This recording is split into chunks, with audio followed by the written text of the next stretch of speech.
Hi friends, welcome to Ignited Minds. In this video, we are going to start a new lesson from your history book, Class 10 NCERT. This is lesson number 3 and the name of the lesson is Nationalism in India. Here, we are going to do the first topic of the lesson, that is the First World War, Khilafat Movement and Non-Cooperation Movement. So let's start the topic. अगर देखा जाए तो 1919 के बाद हमारे country में काफी सारे नेशनल मूवमेंट्स एंड डेवलपमेंट्स दिखाई देने लगे। ये सब कैसे हुआ? तो 1914 में फर्स्ट वर्ल्ड वॉर हुआ था एंड इसकी वजह से हमारी कंट्री में नई economic and political situations develop होने लगी। फर्स्ट वर्ल्ड वॉर की वजह से there was a huge increase in defence expenditure and the result was increase in tax. We were not the direct participant of the world war, right? तो इसका असर हमारे ऊपर कैसे आया? तो नेचुरली अगर लड़ाई हो रही है तो वेपन्स तो चाहिए, तो वेपन्स कहाँ से आएंगे? It's a huge defense expenditure. Now वो टाइम में we were under the British rule. So उनका तो हक था हमारे पास से टैक्स वसूल करना। तो ब्रिटिशर्स ने क्या किया, हमारे ऊपर वो पूरा एक्स्ट्रा एक्सपेंडिचर डाल दिया। अब हमारे यहाँ के पुअर पीजेंट्स तो पहले ही टैक्स नहीं दे पा रहे थे एंड अब तो फर्स्ट वर्ल्ड वॉर के चलते ब्रिटिशर्स ने टैक्स बढ़ा दिए, कस्टम ड्यूटीज बढ़ा दी एंड इनकम टैक्स इंट्रोड्यूस कर दिया। सो इसकी वजह से हमारे अंदर थोड़ी सी जागरूकता आने लगी।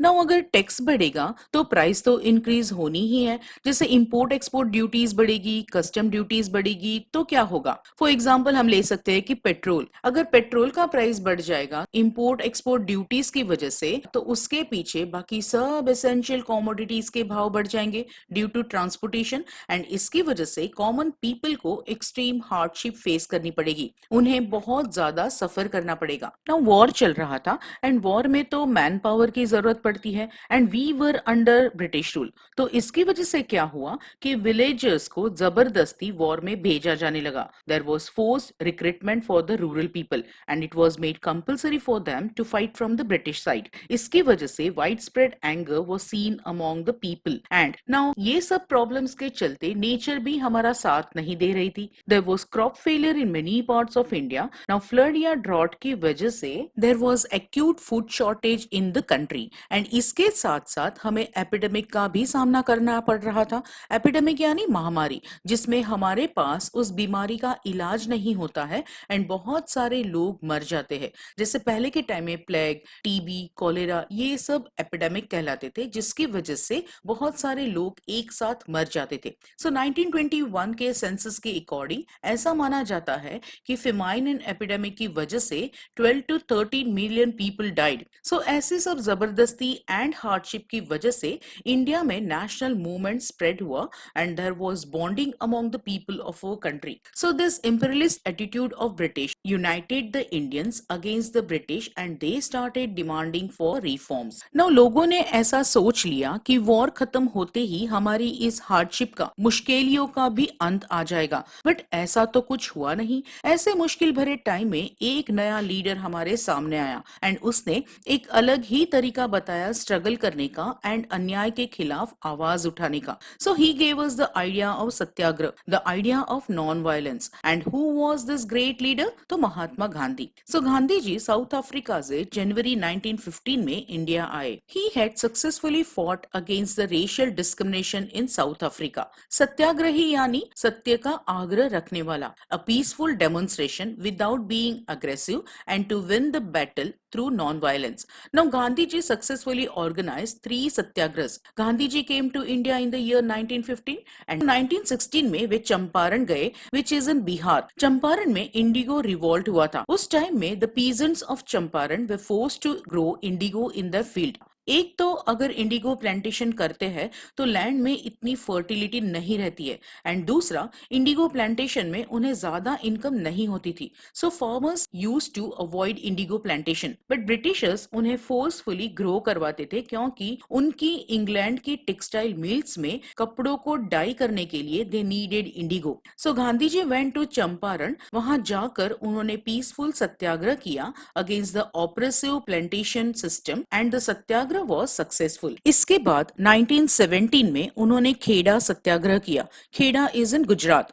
आगे हमने देखा कि उस टाइम में हर जगह एपिडेमिक फैल रही थी, क्रॉप फेलियर हो रहा था, तो ब्रिटिशर्स ने उन पीजेंट्स का प्रॉब्लम समझते हुए रेवेन्यू में रिलैक्सेशन देनी चाहिए थी, क्योंकि क्रॉप फेलियर की वजह से पीजेंट्स के पास ही कुछ खाने के लिए नहीं था, तो ऐसे में वे टैक्स कहां से भरेंगे। बट वर्ल्ड वॉर की वजह से कम करने के बजाय they increase the tax. So in 1917 Gandhi ji successfully organised a satyagraha to support the peasants of Kheda. And in 1918, he organized a satyagraha movement and went to Ahmedabad to help the cotton mill workers over there. So South Africa का and इन 3 सत्याग्रह के success के बाद he was very confident and in 1919 he decided to launch a nationwide Satyagraha against Rowlatt Act. Rowlatt Act को गांधी जी ने black act भी कहा, क्योंकि इस रॉवलेट एक्ट की वजह से ब्रिटिशर्स को एनॉर्मस पावर दे दिया गया था, वे कुछ भी कर सकते थे। नाउ इस एक्ट के अकॉर्डिंग ब्रिटिशर्स को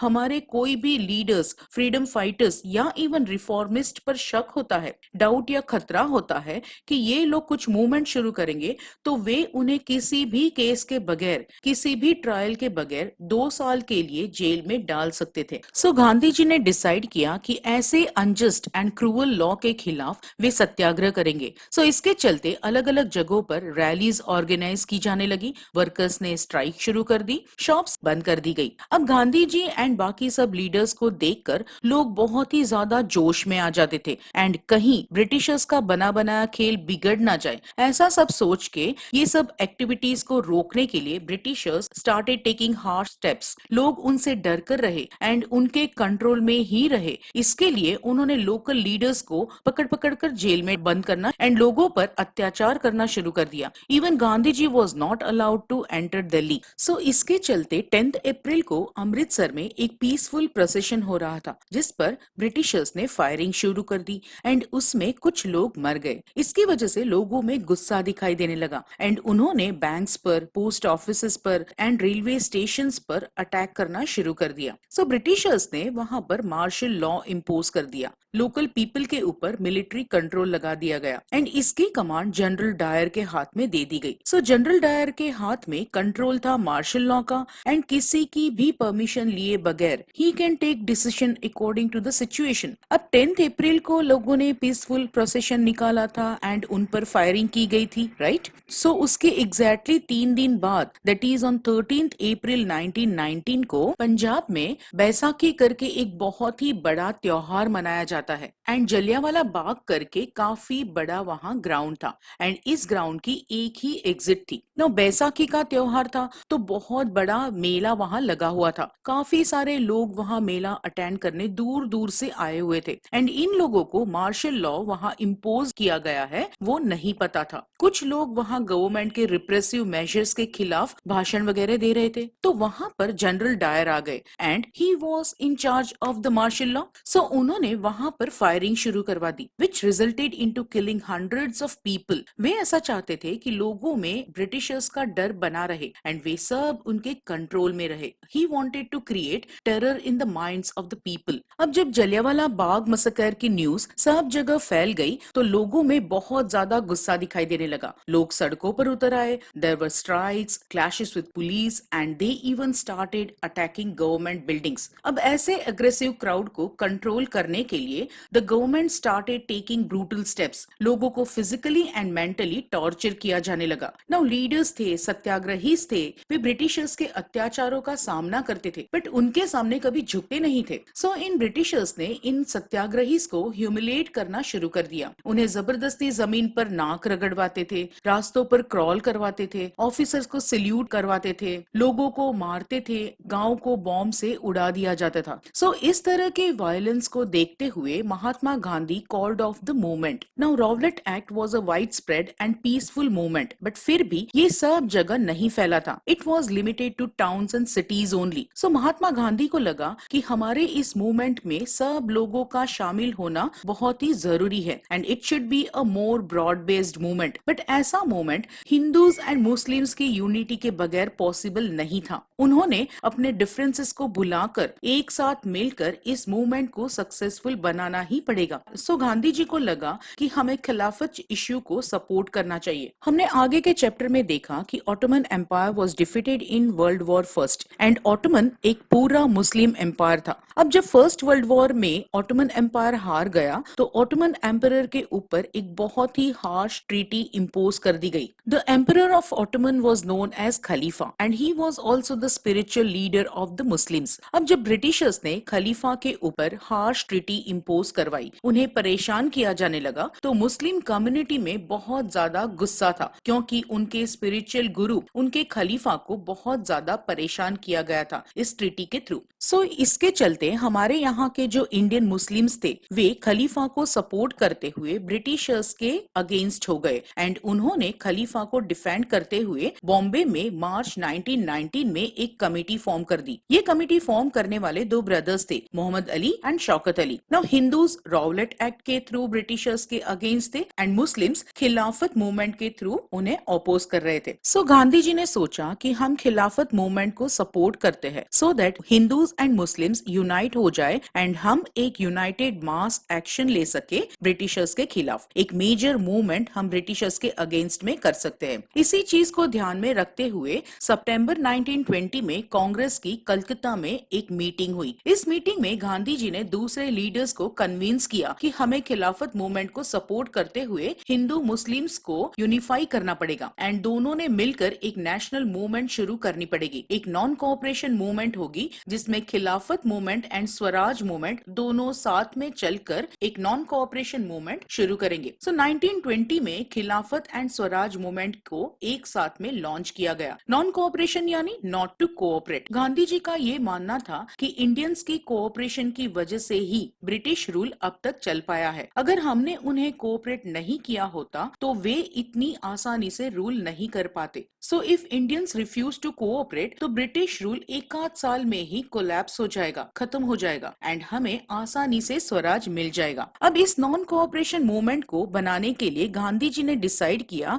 कि हम कुछ स्टेजेस में काम करेंगे। सो इसके अकॉर्डिंग उन्होंने डिसाइड किया कि they would surrender all the titles that the government had awarded them. Second stage was कि कोई भी Indians civil services, army, police, courts, legislative councils, schools, foreign goods का हिस्सा नहीं बनेंगे एंड उन्हें बॉयकॉट करेंगे। ये भी डिसाइड किया गया कि गवर्नमेंट अगर रिप्रेशन यूज करती है, हमें हैरान या परेशान करती है, तो पूरी तरह से सिविल डिसोबीडियंस कैंपेन लॉन्च कर दिया जाएगा। इसी एम को लेकर 1920 में महात्मा गांधी ने एंड शौकत अली ने लोगों का इस नॉन कोऑपरेशन मूवमेंट को सपोर्ट मिलने के इरादे से पूरी इंडिया की टूर की। नाउ काफी सारे कांग्रेस के लोग इस नॉन कोऑपरेशन के प्रपोजल को एक्सेप्ट करने के लिए तैयार नहीं थे क्योंकि according to the non cooperation movement हमें काउंसिल इलेक्शंस को भी बॉयकॉट करना था which was scheduled for November 1920। So वे लोग रेडी नहीं थे इलेक्शंस को बॉयकॉट करने के लिए। उन्हें ये भी डर लग रहा था कि the movement might lead to violence. So काफी टाइम तक अनबन रही इस मूवमेंट के सपोर्टर्स एंड ओपोनेंट्स के बीच में। फाइनली दिसंबर 1920 में नागपुर में कांग्रेस की मीटिंग हुई एंड ऐसा डिसाइड किया गया कि वे लोग भी नॉन कोऑपरेशन मूवमेंट को सपोर्ट करेंगे because this was the time when the Britishers should know कि अगर हम उन्हें कोऑपरेट नहीं करेंगे तो उनका राज इंडिया में नहीं चलेगा। And so we all decided to unite together. So with this we have come to an end of the first topic of lesson number 3. For more videos, like, share and subscribe my channel Ignited Minds.